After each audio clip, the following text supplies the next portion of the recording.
இப்போ ரீசெண்டா தான் ஜிமிக்கி வாங்கியிருந்தேன். அப்போ வாங்குனதுக்கும், இப்ப இருக்க தங்க ரேட்டுக்கும் நெறைய டிஃபரெண்ட் இருக்கு. நாளுக்கு நாள் தங்க ரேட்டு கூடிட்டே இருக்கனால, கையில இருக்க காசுக்கும் நகையா எடுத்து வச்சிரலாம் அப்படின்ட்டு கடைக்கு வந்திருக்கேன். நம்ம திண்டுக்கல் ரயில்வே ஸ்டேஷன் ரோட்ல லொக்கேட் ஆயிருக்க ஒரிஜினல் வாசவி ஜுவல்லரில இப்ப நெறைய ஆஃபர்ஸ் போட்டிருக்காங்க. நான் OVJல தான் ரெகுலரா கோல்டு பர்ச்சேஸ் பண்ணுவேன்.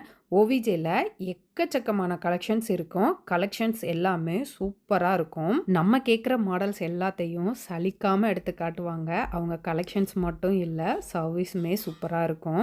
பிப்ரவரி 2ஆம் தேதி வரைக்கும் ஆஃபர் போட்டிருக்காங்க. ஆஃபர் என்னென்னு சொல்றேன், நோட் பண்ணிக்கோங்க. பிப்ரவரி 2ஆம் தேதி வரைக்கும் பர்ச்சேஸ் பண்ற எல்லா கோல்டு கலெக்ஷன்ஸுக்கும் 50லிருந்து 80% வரைக்கும் சேதாரத்துல தள்ளுபடி இருக்கு. வைரம் 1 கேரட்டுக்கு மேல வாங்குறவங்களுக்கு 0% செய்கூலி சேதாரம் மட்டும்தான். வெளியில கொலுசு மட்டும் இல்லாம இன்னும் நிறைய பொருளுக்கு செய்கூலி சேதாரம் இல்லாம கொடுத்துட்டு இருக்காங்க. கலெக்ஷன்ஸ் பார்த்துட்டு எனக்கு பிடிச்ச மாதிரி கஸ்டமைசேஷன் கொடுத்துட்டு வந்திருக்கேன். ஆஃபர் பிப்ரவரி 2 வரைக்கும் மட்டும்தான், மிஸ் பண்ணிடாதீங்க.